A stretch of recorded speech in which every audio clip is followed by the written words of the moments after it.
Late at night, a phone rang in Berlin. On the other end was not an enemy soldier, not a spy caught behind lines.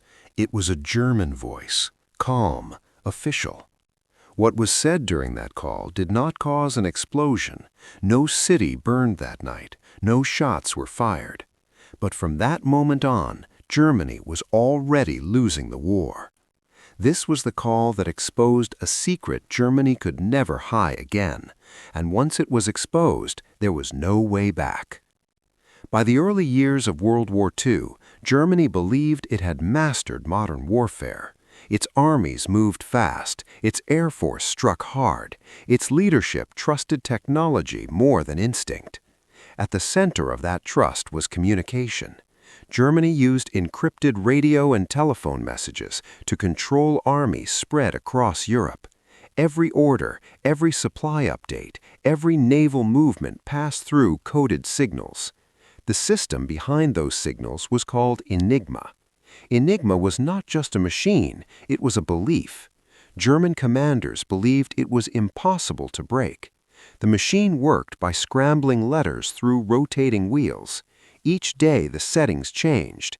Even if an enemy captured a machine, without the daily settings, the message was useless. German officers were told this again and again. This confidence shaped how they fought the war. German operators spoke freely. They repeated messages when lines were bad. They assumed safety. No one imagined that someone could be listening and understanding. Meanwhile, Britain was in trouble. German submarines were sinking ships in the Atlantic at an alarming rate. Food, fuel, and weapons were being lost faster than they could be replaced. Britain did not need a dramatic defeat. Slow starvation would be enough. To survive, Britain needed information. That search led to a quiet place north of London called Bletchley Park. There, mathematicians, linguists, chess players, and engineers worked in secrecy. Among them was Alan Turing. Their task was simple to say and nearly impossible to do: break Enigma. For years, progress was slow. They could read old messages, sometimes weeks later, but by then the information was useless. Ships were already sunk. Troops had already moved. What they needed was speed. They needed one mistake. Germany gave it to them. In 1941, a routine German message was sent across the network. It was not dramatic, it was not urgent, it was administrative. The message described weather conditions and operational details, the kind of message sent many times a day. The problem came when the transmission failed. The operator was instructed to resend the message. Instead of changing the encryption settings, he reused them. Then he shortened the message slightly, removing some words but keeping the structure the same. This was a direct violation of security rules. That single decision gave British codebreakers exactly what they needed: 2 messages, same settings, similar text. At Bletchley Park, analysts compared the messages side by side. Patterns emerged. The repeated structure allowed them to reverse parts of the encryption process. Once a single piece of Enigma traffic was broken, it acted like a key. That day, they did not just read one message, they opened a system. From that point on, British codebreakers could read large portions of German communications almost as they were sent. Germany had no idea. The messages kept coming: naval routes, submarine patrol zones, fuel shortages, command disagreements. The Allies did not act on every message. That would have exposed the secret. Instead, they used the information carefully. Sometimes a convoy was redirected. Sometimes a submarine was avoided rather than attacked. Sometimes losses were allowed to happen to maintain cover. This intelligence operation was given a name: Ultra. Ultra became one of the most closely guarded secrets of the war. Even many Allied commanders were not told where the information came from. Germany noticed something was wrong. U-boat losses increased. Surprise attacks failed more often. British ships seemed to avoid danger at the right moment. German leadership blamed spies. They blamed traitors. They blamed chance. They never blamed Enigma.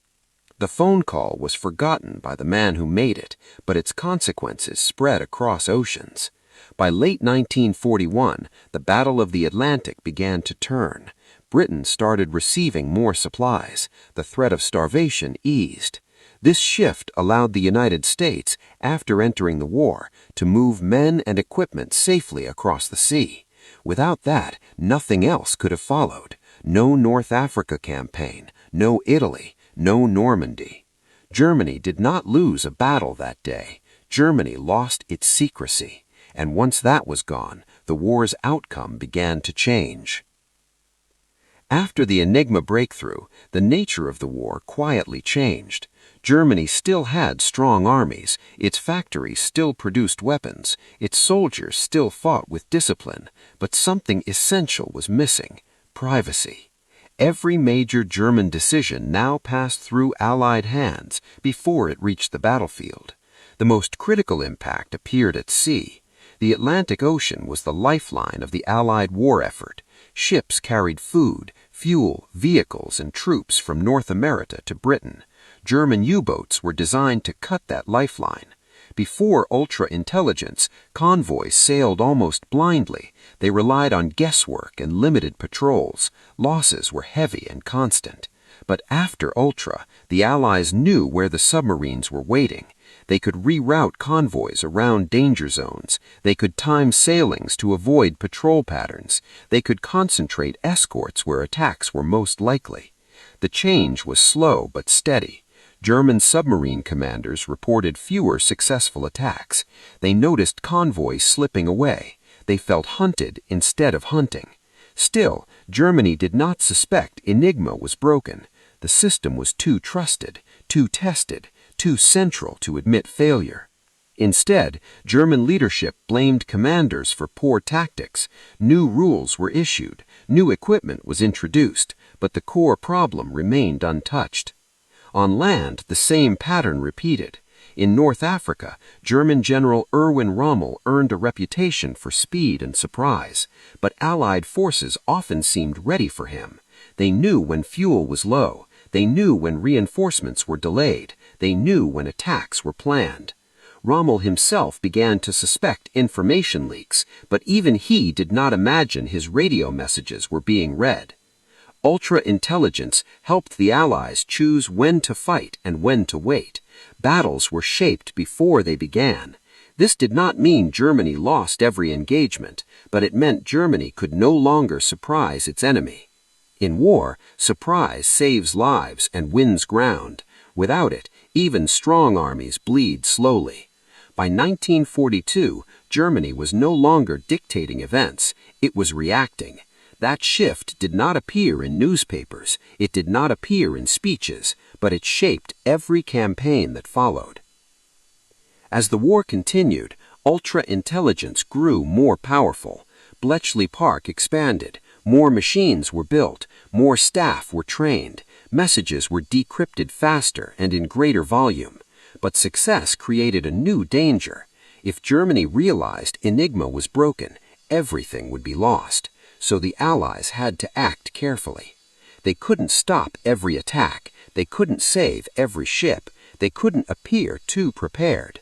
Sometimes commanders were forced to let soldiers die to protect the secret. This moral burden weighed heavily on those who knew the truth. German leadership continued to search for reasons behind their failures. They blamed weather patterns in the Atlantic. They blamed radar technology. They blamed cowardice and disloyalty.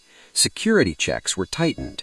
Operators were punished, but the encryption system remained unchanged. In 1943, Germany introduced a more complex Enigma variant for submarines. For a time, the Allies lost access. Losses rose again. Convoys suffered. But once more, small mistakes reopened the door. Captured code books, careless transmissions, human error. Technology was not the weak point. People were. At this stage of the war, the United States was fully involved. U.S. ships, planes, and troops crossed the Atlantic in growing numbers. Ultra-intelligence made this possible. Without it, the buildup for major invasions would have been impossible. Too many ships would have been lost. The invasion of Normandy in 1944 depended heavily on deception and timing. German forces were misled about where and when the attack would come. Enigma traffic confirmed the deception was working.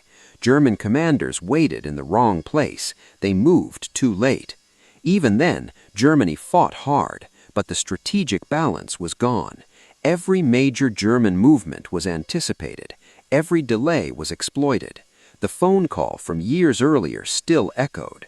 Germany was no longer fighting just the enemy it could see. It was fighting an enemy that already knew its plans. When World War II ended, most people believed victory came from strength, sacrifice, and numbers. Few knew about Ultra. The secret remained classified for decades. Even many veterans who benefited from the intelligence never learned where it came from. Germany, too, remained